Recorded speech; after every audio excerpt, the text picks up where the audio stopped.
I'm ecstatic with the team. I heard lots of things before I took over the national team position, but the attitude and the commitment and the professionalism of the players has been outstanding.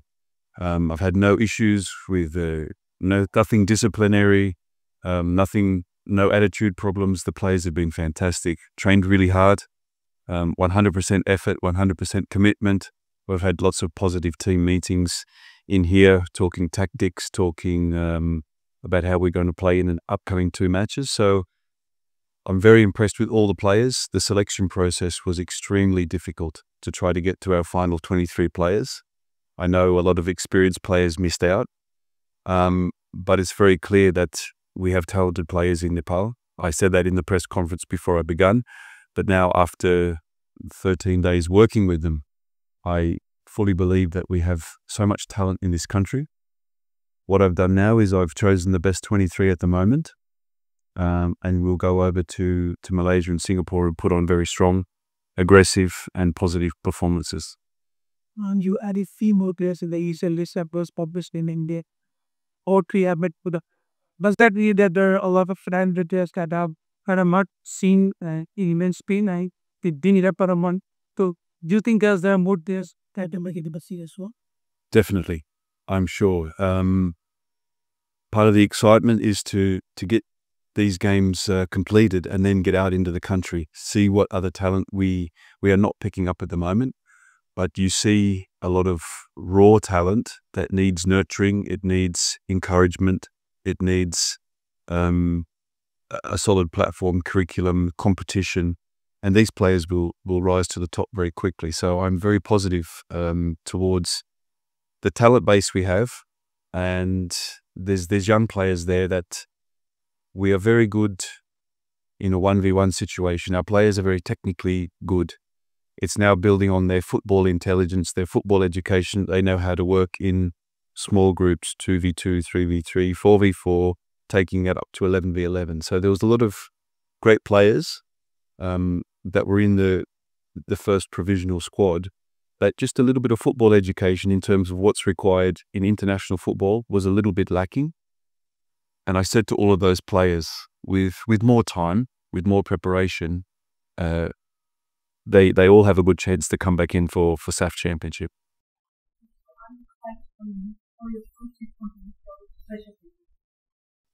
Of course, there's pressure. International football is results, but at the moment, I'm not feeling it.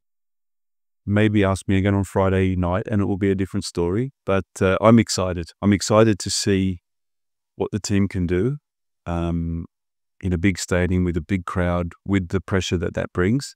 But for me personally, it's a dream come true to be here, to be leading a country, to be traveling overseas, playing in a major competition, and I'm excited because I know I have a team that is capable of achieving things. So pure excitement. I can't wait for Friday night.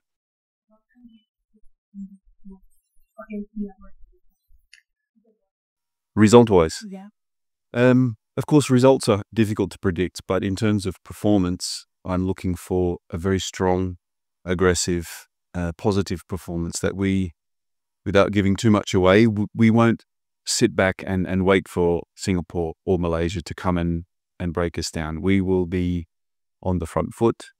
We've worked a lot in the training camp about us holding the ball for longer, maintaining possession, being dangerous at the right times. And the players have responded really well. So I'm looking for us to not be stepping back and accepting that the other countries are higher ranked than us. I've been really impressed with the players' attitude towards playing positively and attacking with some real intent to score. So you'll see us being in the game. You'll see us trying to do our best to keep the ball, which we will.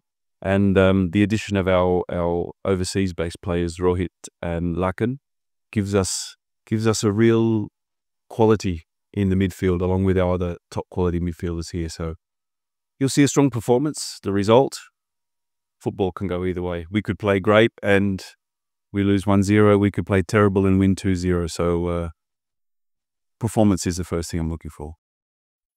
with the rate of substance already being taking that on we should have something like that. Can you say that? No, I'm focused on these two games, and that gives, for example, the Singapore game gives me a very good barometer for where we're at in terms of international football. To play a few friendly games here doesn't give you a true indication of where we are. So after Singapore and after Malaysia, we sit down and we make a new plan. Different opposition, Southeast Asia, a little bit different from South Asia. So we, like I said in my earlier press conference, I've got one eye on the next week, and this eye is on SAF and beyond and beyond. So for now, just these two games. We come back, we reassess. I'll make a good report for AMFA about what we've done in this training camp, and then we start to look at SAF.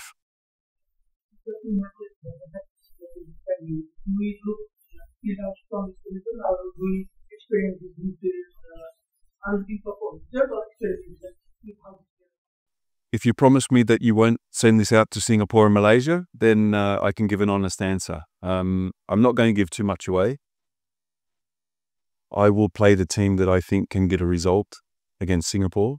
There's a few players I'd like to look at in this kind of situation, international friendly. There's some players I know what they can do at that level. So it's a mix of both. We have the luxury of 6 substitutes, so I can experiment a little, but always about the result.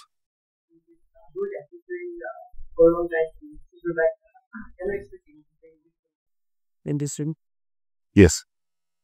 Midfield.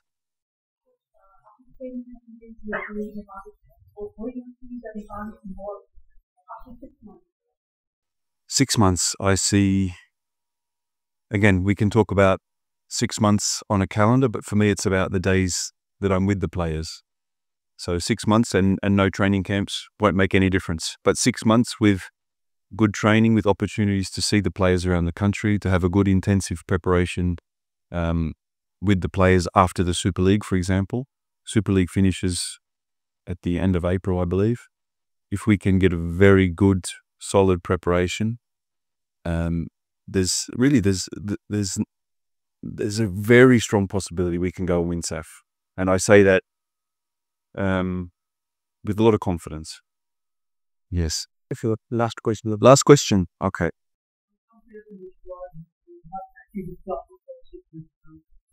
they in the team because they are good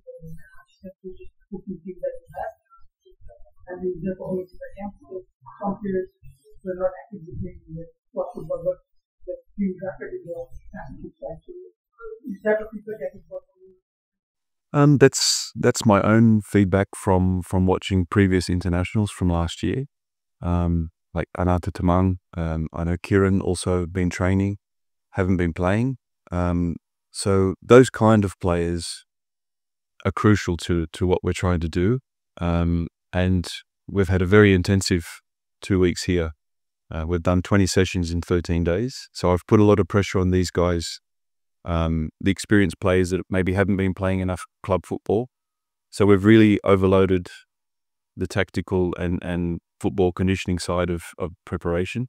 And of course, if I didn't believe they weren't up to standard, then they wouldn't have been selected. So I trust that those guys, they have the professionalism that they've stayed in good condition, and they've integrated and come up to speed very quickly. So no, it's all been, like I say, everything's been based on my opinion.